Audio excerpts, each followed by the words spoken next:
Hello guys, this is Jammy951 and today we are going to be starting a brand new series. This series is going to be playing the Microsoft Flight Simulator, but we're going to be doing a career mode. So to be able to do the career mode, we have got the add-on OnAir.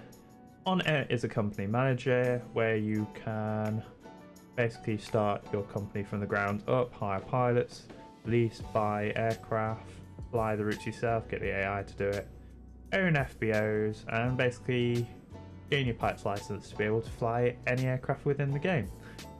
This does link in with the likes of X-Plane, P3D, but we'll be doing it on Microsoft Flight Sim. So here we are in OnAir Airline Manager, and the initial thing we need to do is set up our company. So our company name is going to be the Wolf Star Alliance, and our airline code will be WOSA. I have checked this because I previously wanted it, they wouldn't allow. So pilot is me. So I've got 3 hours in Microsoft Flight Simulator that is mostly flying what you saw just before, the King Air 350.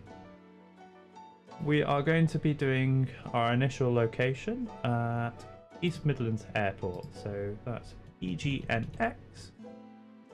This is a single runway and it does have it ILS approach, Cat 3 and Cat 1, depending which way you come in.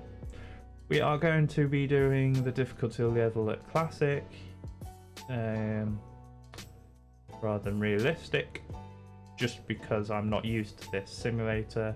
Maybe we'll do one down the line where we do Realistic or real engine faults, everything like that. But until I get more comfortable, we'll stick with Classic. I will get no extra money. So this is the main dashboard for our OnAir. So as you can see, we've got 170,000 cash. We've got one job pending, we're the only employee, and we've got to earn reputation, experience, all that. We've got our forward the FBOs. For the life of me, I can't remember what that actually stands for. But we'll have a look at this job. So our job is going from East Midlands Airport all the way to Manchester Airport, and we will be delivering pallets with 507 pounds in weight. We will gain 1000 XP and 5000 cash. So this is just going to be looking around the OnAir just to get used to the layout, and then it'll be the next episode where we actually fly. So if you want to turn off now and subscribe so you see the next one, then go ahead. If not, you can join me with exploring the OnAir, because I've never used it before. Yes, I've got the subscription, but yeah. So the dashboard, I'm assuming, takes you back to the previous screen. So live operations map. I take this as where you see all your aircraft once you've got AI flying around your whole world, the whole world. So we've got flight logs for when we actually do, employees when we have employees, aircraft. I'm guessing this is where we own the aircraft. Okay, so you can load up for the ones in the sim or choose from a list. So I have to be able to show you the King Air 1. It's a multi-engine prop, and we'll filter that by, that's the only one, but that's a bit expensive, 2.2 mil. Let's see what its rental price is.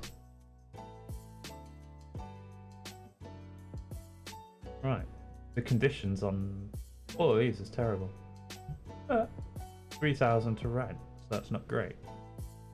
The only other plane that I've really used was,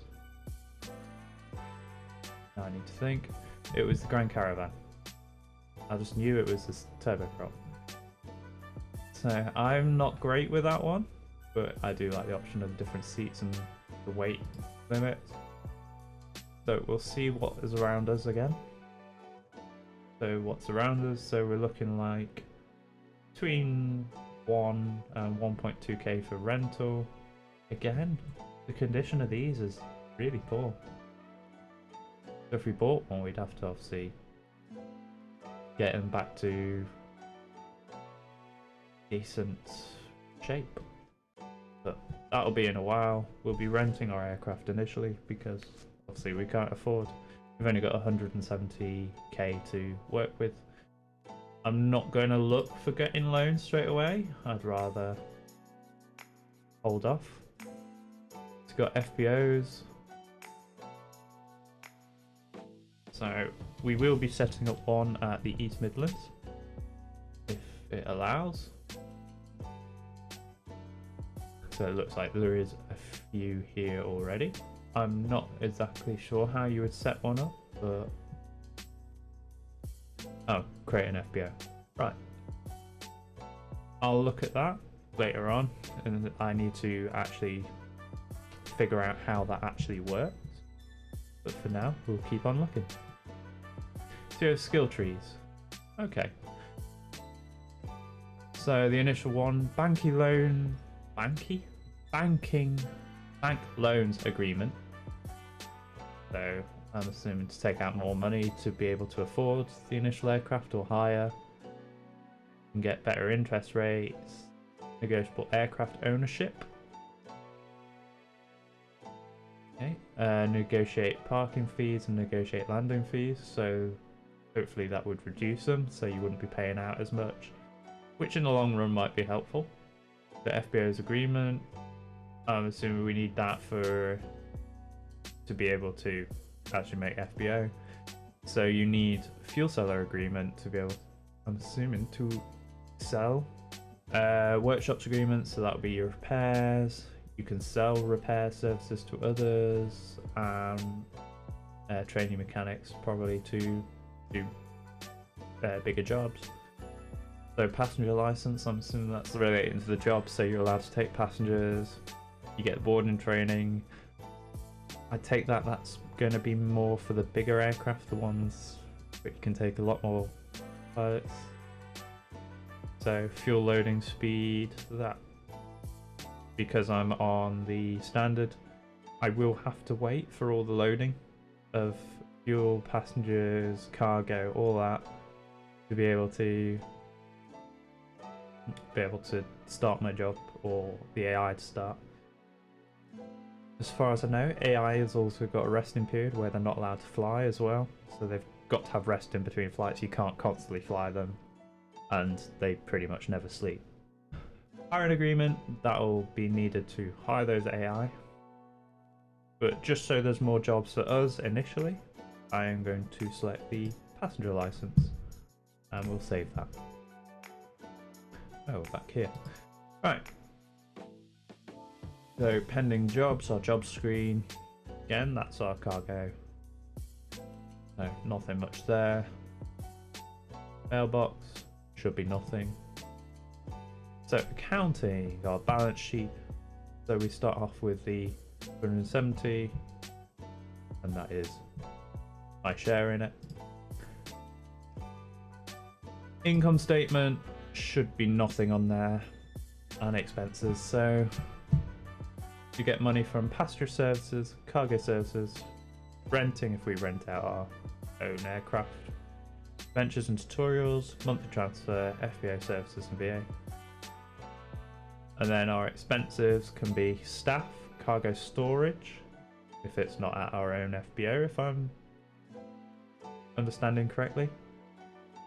Then we've got banning parking fees. I would not have a clue what they'd be like at different airports. Fuel, maintenance, others, penalties. Oh dear, that could be a problem for me, but we'll find out. Outsourcing, so I'm assuming outsourcing the jobs. Aircraft renting, that's what our main outgoing should be initially, and training as well. Finance charges, I'm guessing that's when you take the loans. FBO expenses, aircraft ownership and freelance. Not sure what else. Shouldn't need any of that. And cash flow history, loans. yeah, you can't access until we unlock the skill tree. So in the world, we have find jobs.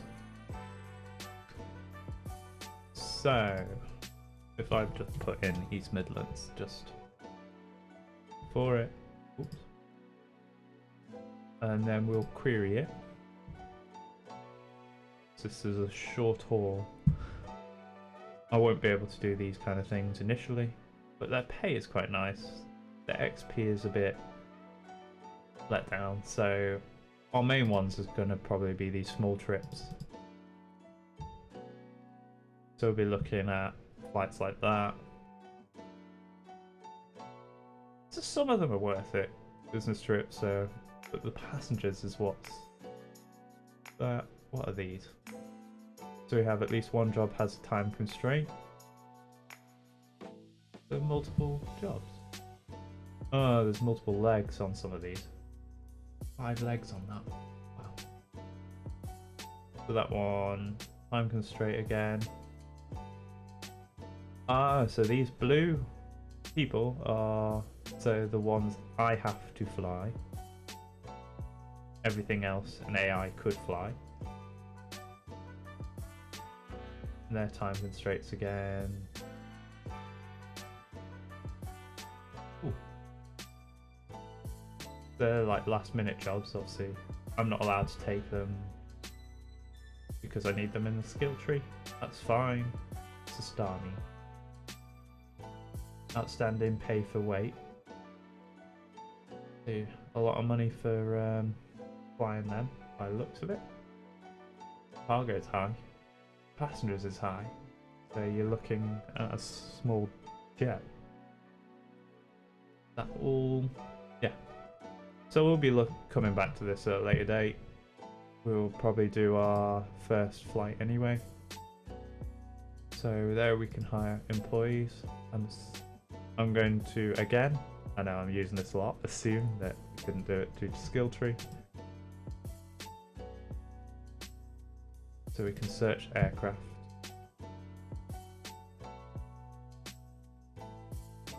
What kind of jets are that? Just Microsoft Flight Sim. So A320, Cessna Longitude, and CJ4. That's all. A couple of like 1 mil more than the King Air that I like. So databases, we've got airports. So if we display R1 again, so it gives you the runways, the ILS frequencies, the altitude off the start of each one. Oh, the landing fees. Okay.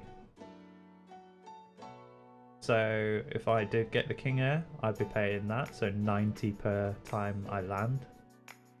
If I get an FBO, I can store it cheaper, but I'd still have to pay that landing fee each time. The operating hours, 7 till 10:30. Obviously I can't do my flights late at night, so I would need to go elsewhere. I think there's a lot of restrictions within the UK actually. Need to find out where there's less. Like, I think Manchester's got similar. Just going off on a tangent. Oh no, they're even earlier, they're 10 o'clock at night. That's still 90 there. That's not too bad. I think 90 is fine. There's a lot of FBOs there as well. Okay. Aircraft usage tree. Oh. So this is across everyone. So Grand Caravan, Asbo, the G36. That was one of my favourites on X-Plane. Shame it's not being transferred across. But it's the next one up, so it's not too bad. World. So there's partnerships. So That'll be interesting to look into later down the line. Multiplayer map. Wow, that's quite a few. Bit laggy on this one. So yeah, it shows you all the pilots around. Let's look at that company. Who's got 2 hours on? Level 2, 1 employee. He's in flight right now. That's quite cool. I do like that. You've got multiplayer chat. I'm just going to minimize that just in case. Company details. If you use the code. Last flights. Not sure what this is. Oh, this is other people's flights. Oh, nice. Wow, that was a very short flight. Okay. So, just double check these global settings. Yep. Right, so somehow that's FSX and no Microsoft Flight Sim. I'll sort that out for the next one. So we don't have instant transport of player and instant transport of employee. So I take it if you start at one place and you need to go get a plane from another airport, you can either rent a plane to fly there or just get a bus or something over there. Same with your employees, and then fly it back. That might be it. So it's also going to take time to load cargo and passengers and refuel. We are going to not unlock all the skill trees, we're actually going to earn them. That's what I was on about earlier about the employee's rest if it's disabled. And we're not going to turn off landing penalties because I want to try and improve, so good way if you get penalised. Anyway, that is going to be it for this video. Sorry, it was just a long one just going through the OnAir. In the next episode, we are going to actually be doing our first flight, which will be our job that we've got right now, and then we'll see where we go from there. Obviously, I'm not very experienced with flying, so as we go on, if you've got any tips or any feedback, etc., it'd be greatly appreciated in the comments. Anyway, that'll be it for now. If you like this video and want to see more in the future, please don't forget to like and subscribe. Anyway, catch you in the next one.